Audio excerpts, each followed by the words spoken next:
반갑습니다. 오늘도 말씀 안에서 함께 하나님의 은혜를 나눌 때 우리의 삶에 참된 기쁨과 소망이 함께 하시기를 축복합니다. 19세기에 나온 경제학 고전이 있는데 진보와 빈곤이라고 하는 책입니다. 저자인 헨리 조지는 사회가 진보하고 발전하고 성장해 가는데 왜 빈곤의 문제는 사라지지 않는 것인가, 이런 질문을 가지고 이에 대한 답을 책에서 제시하고 있습니다. 사실 이 빈곤의 문제는 우리나라만의 문제가 아니라 전 세계적인 현상입니다. 이 책이 약 한 140년 전에 나왔는데요. 그때보다 훨씬 문제는 심각해졌습니다. 그런데 훨씬 더 오래전에 하나님은 이 땅에 가난한 자들이 끊임없이 일어날 것을 예고하셨습니다. 신명기 15장 12절에 이런 말씀이 나옵니다. 땅에는 언제든지 가난한 자가 그치지 아니하겠으므로 내가 내게 명령하여 이르노니 너는 반드시 내 땅 안에 내 형제 중 곤란한 자와 궁핍한 자에게 내 손을 펼치니라. 빈부격차나 경제적 불평등이나 노숙자의 출현이나 이로 인해 발생하는 사회의 재반 여러 문제는 우리가 답을 몰라서 해결을 못하는 것이 아니라 이런 문제들이 끊임없이 출현할 수밖에 없는 근본적인 문제가 있다는 것을 우리에게 알려줍니다. 그래서 우리는 이러한 세상, 이런 근원적인 문제가 끊임없이 나올 수밖에 없는 세상을 옛 세상이라고 합니다. 옛 세상에서의 그 질서는 굉장히 위험한 질서이기도 합니다. 위험한 질서라고 하는 것, 이 말은 언제든지 문제가 터질 수 있다는 것을 말합니다. 그런데 이 위험한 질서가 지배하는 세상에 새로운 질서가 작동하기 시작합니다. 우리는 지난주에 누가복음 4장 18절 말씀을 중심으로 예수님께서 이 땅에 오신 이유는 가난한 자에게 복음을 전하기 위함이라는 것을 살펴봤습니다. 가난한 자들은 포로된 자들이며 눈이 먼 자들이며 눌린 사람들입니다. 그들을 자유롭게 하고 치유해서 회복시키는 일을 하기 위하여 예수님께서 이 땅에 오신 것입니다. 그 이후의 본문을 읽어보면 실제로 가난한 자들에게 복음이 전파되고 그래서 사람들이 치유되고 회복을 경험하는 이야기들이 연속해서 나옵니다. 누가복음 4장 33절을 한번 보십시오. 거기 보면 회당에 더러운 귀신 들린 사람이 나오는데 예수님을 보자마자 이 귀신이 소리를 지르고 벌벌 떱니다. 귀신은 사탄의 종으로서 악한 영들을 말하는데 보이지 않지만 우리가 귀신을 직접 볼 수는 없지만 이 시대에도 여전히 활동하고 있습니다. 그래서 귀신의 역사는 우리 인간의 정상적인 생각과 판단을 못하게 막는 거예요. 그래서 우리도 가끔 이런 표현을 쓰지 않습니까? 뭔가에 씌운 것 같아. 내가 왜 그때 그런 결정을 했을까? 내가 왜 그렇게 살았을까? 뭔가에 씌운 것 같다. 이런 표현을 하는데 이것이 귀신의 역사일 수도 있고 지금도 우리의 생각 가운데 교묘하게 우리를 미혹하는 그러한 더러운 영이기도 합니다. 또 4장 38절에 보면 베드로의 장모가 열병에 걸렸는데요. 예수님이 고쳐주시는 장면이 나옵니다.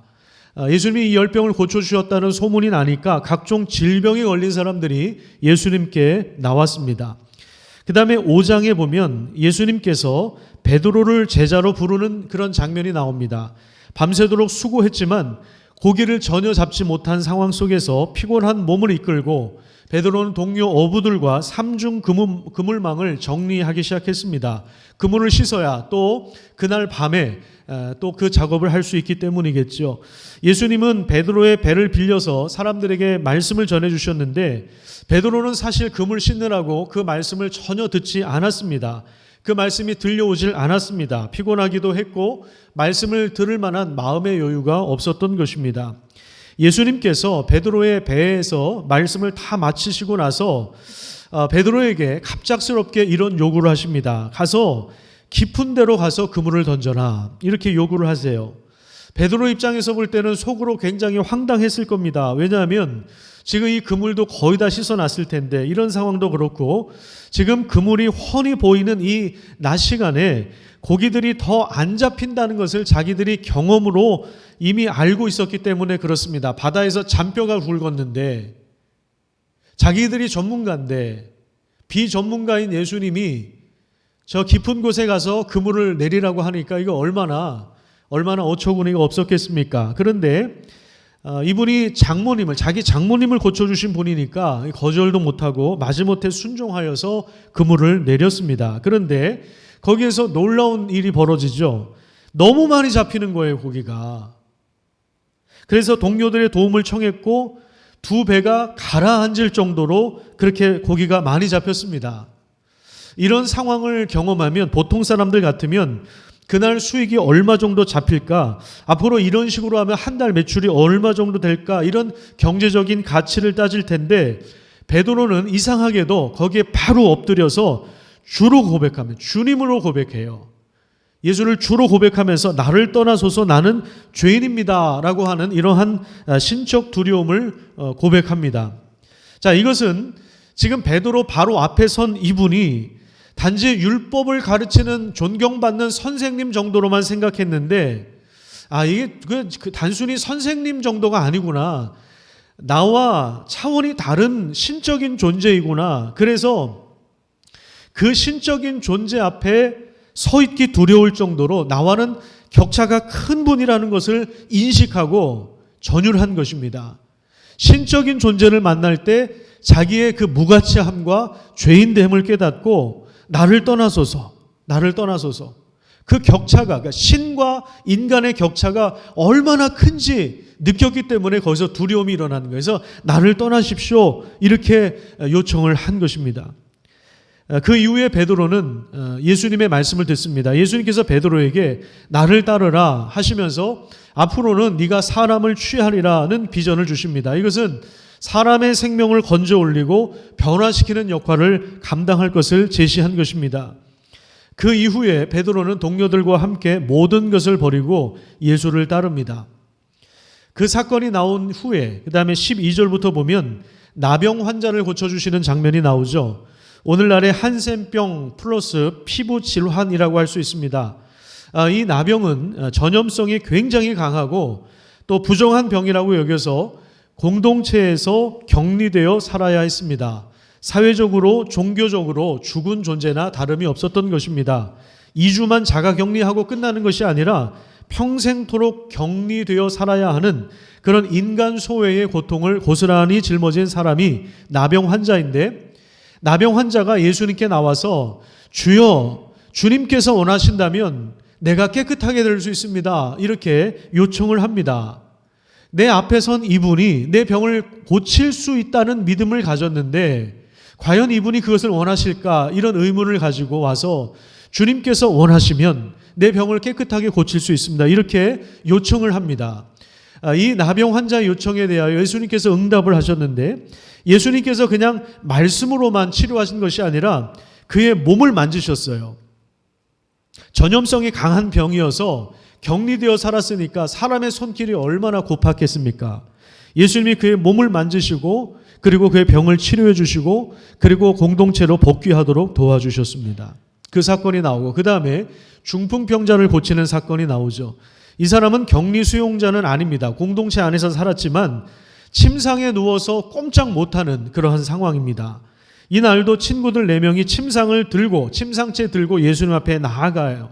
그런데 예수님 앞에 사람들이 너무 많아서 예수님 가까이 갈 수가 없었습니다. 그래서 결국에 생각해낸 것이 지붕을 벗기고 줄로 달아내립니다. 발상의 전환을 통해서 창의적인 생각을 통해서 이 친구를 예수님 앞에 데리고 간 것이죠. 여기서 예수님은 그들의 믿음을 보셨다고 말씀하고 있습니다.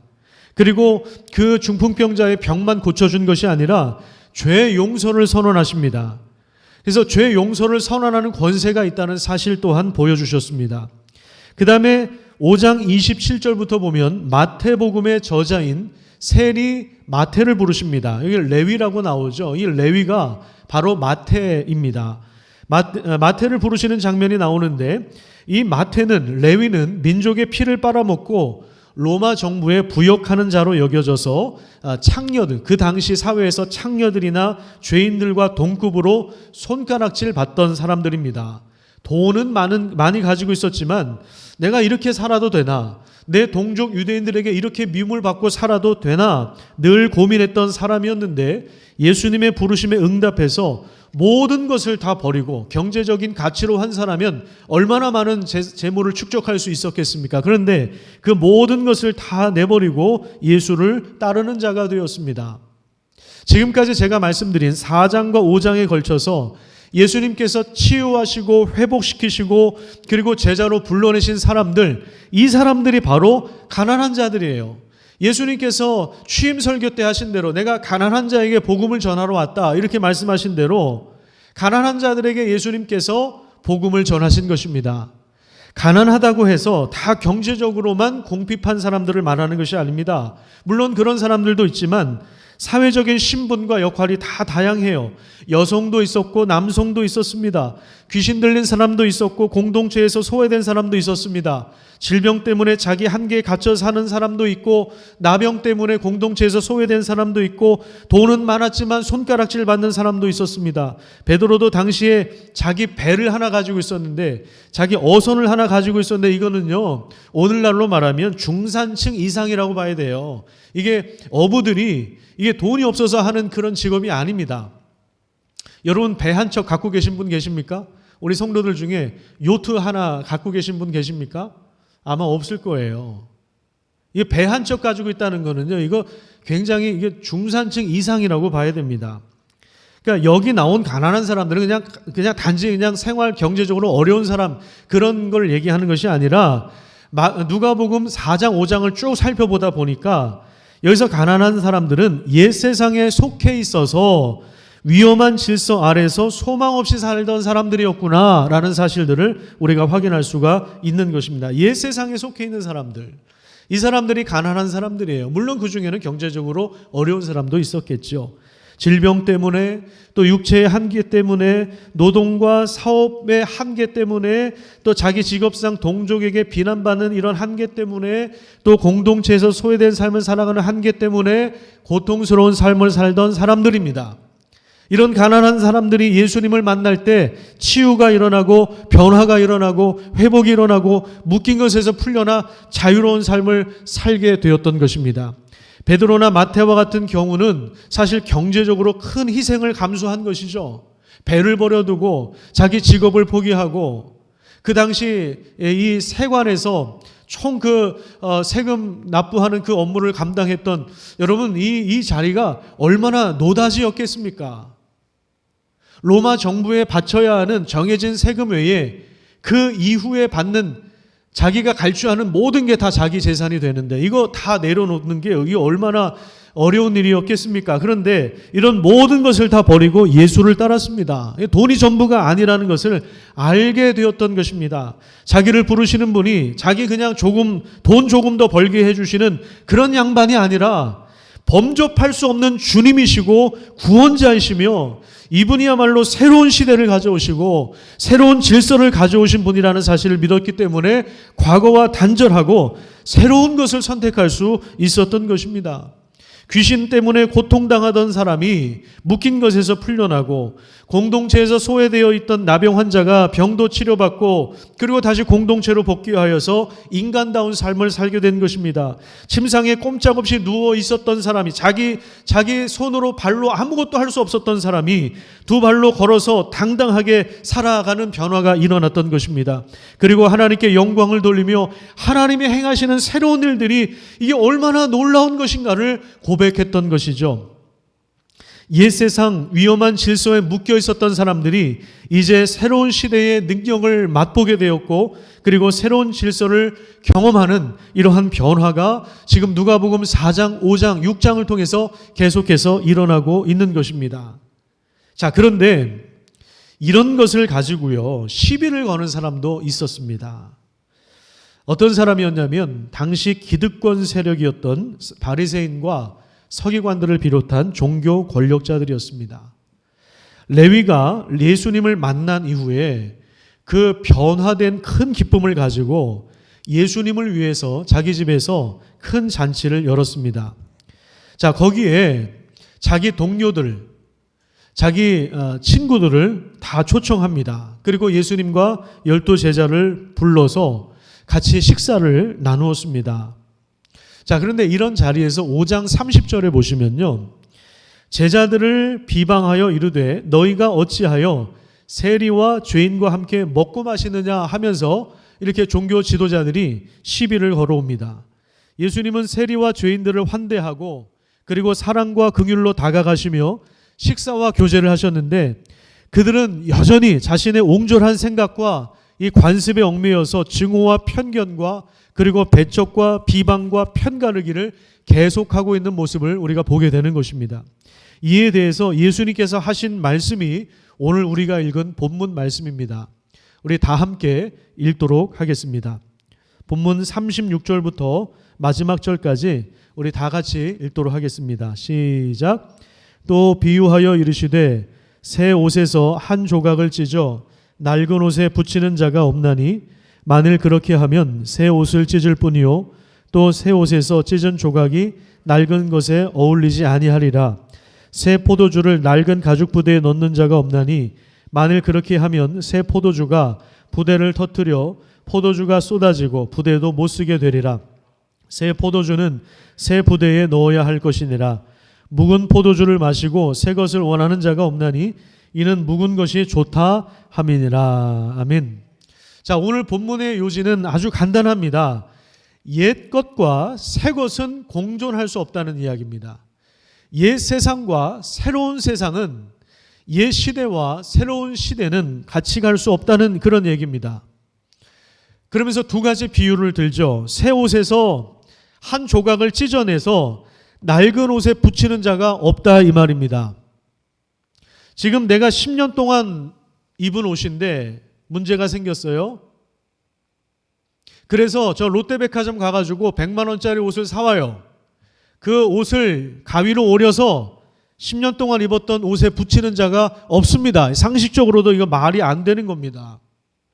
그리고 그 당시에 그런 옷을 빨면요, 새로운 천 조각이 오그라들어서 이미 오그라든 낡은 옷을 잡아당겨요.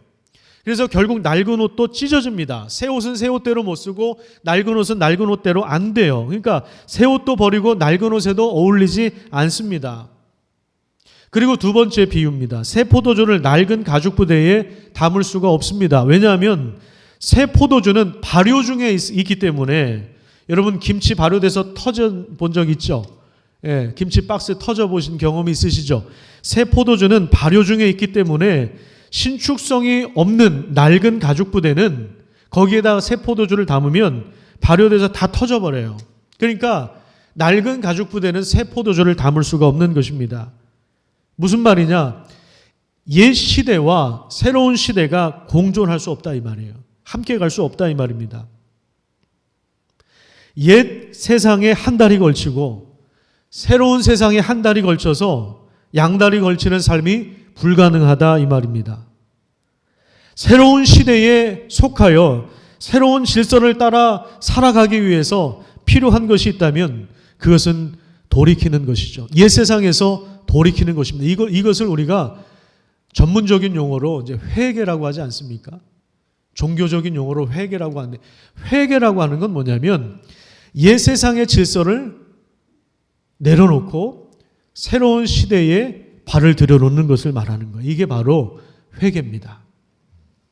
베드로와 마태가 모든 것을 버려두고 예수를 따랐던 것처럼 과거를 청산하고 새로운 시대와 질서 안에 들어가는 것, 그것이 바로 회개입니다. 나병 환자의 경우처럼 공동체에서 단절되어 인간 소외의 고통과 두려움을 안고 살았던 사람, 무력감과 한계와 절망 속에서 자격지심을 가지고 살았던 사람들, 그런 사람들이 예수를 만나고 예수를 따르는 공동체에 속해서 살아가는 이 놀라운 변화가 일어나는 그 중간 역할이 바로 회개인 것입니다. 나병 환자처럼 우리도 마찬가지입니다. 사실은 하나님으로부터 분리되고 공동체로부터 분리되어서 자기 생각만 가지고 자기 생각에 갇혀 살던 사람이 그 소외의 고통과 그 두려움과 그 절망의 그 한계 속에 갇혀 살던 우리 자신들이 예수를 만나고 예수를 따르는 공동체에 속해서 거기서 살 것인가, 아니면 여전히 자기 중심성을 고집하고 자기 한계 속에서 그렇게 살아갈 것인가, 우리도 선택해야 하는 것입니다. 바리새인들처럼 자기 기득권을 움켜쥐면서 계층과 신분과 계급을 나누고 끼리끼리 뭉쳐 편을 가르고 비방하고 정죄하는 삶을 살 것인가, 아니면 예수님처럼 죄인들과 소외당한 사람들을 찾아가고 그들을 환대하고 그들과 식사를 하고 그리고 넉넉한 마음으로 그들을 품고 그들에게 다가서고 그리고 그들을 변화시키는 삶을 살 것인가, 우리는 선택해야 하는 것입니다. 예수님께서 이 땅에 오셔서 고난을 당하시고 십자가에 죽으셨다라고 하는 것은 옛 세상에 속한 모든 것을 심판하셨다는 것을 의미하는 것입니다. 옛 세상에 속한 무리들이 하나님의 아들을 잡아 죽인 것입니다. 이것은 이미 옛 세상에 속한 모든 것이 하나님의 심판과 하나님의 진노 가운데 있다는 것을 말하는 것입니다. 그래서 우리가 예수를 믿는다는 것, 이것은 복음을 받아들인다는 것, 이것은 옛 세상의 가치를 버리는 것입니다. 그리고 예수님께서 죽음과 부활을 통해서 가져오신 새로운 시대에 참여하는 것입니다. 그리고 새로운 공동체의 일원이 된다는 것을 의미하는 것입니다. 그분을 따르는 제자가 된다는 것을 의미하는 것입니다. 우리는 이런 선택의 기로에 있는 것입니다. 이 새로운 시대에 참여하는 것이 얼마나 좋은 것인가를 예수님께서 39절에 이렇게 표현하셨습니다. 본문 39절 같이 한번 읽어보도록 하겠습니다. 묵은 포도주를 마시고 새 것을 원하는 자가 없나니 이는 묵은 것이 좋다 함이니라. 묵은 포도주를 마시고 새 것을 원하는 사람이 없다 이 말이죠. 그 입맛에 길들여지면 새 포도주는 성에 안 차는 것입니다. 여기서 이제 묵은 포도주라고 하는 것은 오래 저장된 포도주를 말하는 것입니다. 그 맛을 본 사람들은 시시한 새 포도주를 원하지 않습니다. 왜냐하면 이 묵은 포도주가 훨씬 더 좋기 때문입니다. 여기서 말하는 묵은 포도주가 뭡니까? 바로 예수님이 가져오신 복음이에요. 하나님 나라 복음이에요. 이게 오래 저장되어 있었던 말씀이기 때문에 묵은 포도주라고 하는 것입니다. 오래전 선지자들을 통해서 약속하신 말씀입니다. 죄인들이 하나님의 은혜를 입고 구원을 받으며 기쁨의 옷을 입을 것이라고 하는 그 예언의 말씀이에요. 이 말씀과 약속은 시대를 지나오면서 역사 속에서 수많은 긴장과 위기를 만났습니다. 이 약속을 가진 사람들은 많은 박해와 핍박을 받기도 했습니다. 그리고 나라가 멸망을 당하기도 했습니다. 나라가 멸망당하기 전에 살인적인 물가 상승 때문에 자신들이 가진 화폐의 가치가 완전하게 떨어지는 그런 경험도 했습니다. 젊은 사람들은 포로로 끌려가기도 했습니다. 그리고 예수님 당시에 이 청년들은 다른 나라의 압제를 오랜 시간 받기도 했습니다. 오랜 시간, 오래 저장되었던 선지자들을 통해서 오래전부터 약속했던 그 하나님의 그 약속의 말씀을 가지고 살았지만 그들은 여러 가지 위기를 만났던 것입니다. 그런데 그런 모든 위험천만한 역사 속에서도 하나님은 자신의 일들을 해오신 것이죠. 그리고 오래 저장해 두었던 그 말씀의 성취가 드디어 예수 그리스도께서 오심으로 실제로 이루어지게 된 것을 우리는 이 복음서를 통해서 확인하게 되는 것입니다. 마태가 기록한 이 복음서를 통해서, 그리고 마가가 기록한 복음서를 통해서, 누가가 기록한 이 복음서를 통해서 우리는 이 오래된 이 포도주와 같이 오래 저장된 하나님의 말씀이 드디어 성취되었구나라고 하는 것을 보게 되는 것입니다. 이것이 바로 복음서이고, 이 복음서가 담긴 책을 우리는 신약 성경이라고 이야기합니다. 신약은 새 언약을 말하는 것입니다. 새 언약이라고 하는 뜻인데, 이건 구약과 다른 새 언약, 그러니까 구약에서 얘기 안 했던 새로운 것, 이걸 말하는 게 아니라 구약이라고 하는 옛 언약의 말씀을 성취하는 면에서 새 언약, 그래서 신약이라고 하는 것입니다. 새로 개발된 언약이 아니라, 새로 개발된 약이 아니라 오래전부터 하나님께서 오래 저장한 그 하나님의 말씀, 그 말씀을 이루었다는 면에서 새 언약이라고 하는 것입니다. 신약이라고 하는 것입니다. 그래서 우리가 예수를 믿는다라고 하는 것은 오래 저장되어 있던 하나님의 모든 예언의 말씀이 예수 그리스도 안에서 성취되었기 때문에 이제 그 은혜와 모든 혜택과 그 모든 유익이 바로 이제 우리의 것임을 받아들이는 것을 말하는 것입니다. 이것을 정말 받아들인다면, 이미 심판을 받은 옛 세상의 질서를 우리는 거부할 수 있습니다. 우리 옛 세상의 질서에 저항할 수가 있습니다. 옛 세상의 질서에 속해서 옛 세상의 것을 붙잡고 여기에 소망을 두면서 살아가는 것이 얼마나 어리석다는 것을 우리는 알게 되는 것입니다. 왜냐하면 이미 망한 세상이기 때문에, 이미 하나님으로부터 심판을 받은 세상이기 때문에, 하나님의 아들을 잡아서 죽인 세상이기 때문에 이 세상에 우리는 소망을 둘 수 없다는 사실을 우리는 알고 있는 사람들입니다. 그렇다면 우리는 믿음으로 이 사실을 정말 받아들인다면 우리는 심판을 받은 옛 세상의 질서를 거부하고 베드로처럼 그리고 레위처럼 우리는 즉각적으로 예수님을 따라갈 수 있는 것입니다. 자신의 배를 버려둘 수가 있는 것입니다. 다 직업 포기하고 신학교 가서 목사 되라는 그런 얘기가 아닙니다. 그런 얘기 아니에요. 여러분들이 있는 자리에서, 여러분들이 할 수 있는 그 자리에서 세상의 그 옛 세상에 속한 그 질서와 어떤 그 유행과 그 풍조와 어떤 그런 것을 내려놓고 거기에 우리의 소망을 두는 것이 아니라, 거기에 우리 인생에 투자를 하는 것이 아니라, 그 불안정하잖아요. 이게 어떻게 될지 모르는 거잖아요. 마태처럼 베드로처럼 즉각적으로 우리가 모든 것을 버려두고 예수님을 따를 수가 있는 것입니다. 거기에 우리 인생을 투자할 수가 있는 것입니다. 예수 그리스도를 따르는 삶을 살아갈 때 우리 인생은 마치 오래 묵혀둔 포도주처럼 아마 시간이 갈수록 점점 더 진한 맛과 향이 드러나게 될 것입니다. 이것이 바로 그리스도인들의 삶이에요. 예수님 때문에 변화되고 또 변화되어서 오래된 포도주처럼 맛과 향이 짜게 나는 것입니다. 그래서 예수님을 오래 믿으면 믿을수록 사람이 아주 멋있어지는 거예요. 맛이 나는 것입니다. 향이 나는 것입니다. 아주 매력적인 사람으로 변화되는 것입니다. 우리는 그렇게 되는 사람들입니다. 그렇게 되어 가야 하는 그런 사람들입니다. 저는 우리 교회 성도들이 그런 삶을 살아가시기를 축복합니다. 예수 믿으면 더 웅절해지고, 예수 믿으면 더 사람이 막 좁아지고 막 자기 생각에 갇혀져. 그것이 아니라 예수 믿으면 더 넉넉해지고 더 멋있어지고 더 많은 사람들을 품고 더 매력적이고, 해서 예수님 한 50년 믿으면 너무 사람이 멋있어지는 거예요. 그래서 그 주변에 사람들이 더 많아지고 그를 모델로 삼는 사람들이 많아지고, 자녀들이 교회 나가라고 하지 않아도 그 인격 앞에 그냥 엎드러지고, 이런 놀라운 변화가 일어나는, 이게 바로 예수 믿는 사람들, 정말 예수님을 만난 사람들이 이렇게 변화되는 거예요. 그것이 알고 싶다에 나오는 그런 시사 고발 프로그램에 나오는 그런 기독교인들은 그건 예수 믿는 사람들 아니에요. 제가 볼 때는 그건 예수님 만난 사람들 아니에요. 예수님 제대로 만났으면 그런 행동을 할 리가 없어요. 제가 볼 때는 오래 저장된 포도주처럼 예수님 만난 사람들, 아름다운 그 향기가, 진한 그 맛이 나는 것입니다. 그래서 요한복음 2장에 보면 예수님께서 제일 먼저 그 기적을 일으킨 첫 번째 그 기적 뭔지 아시죠?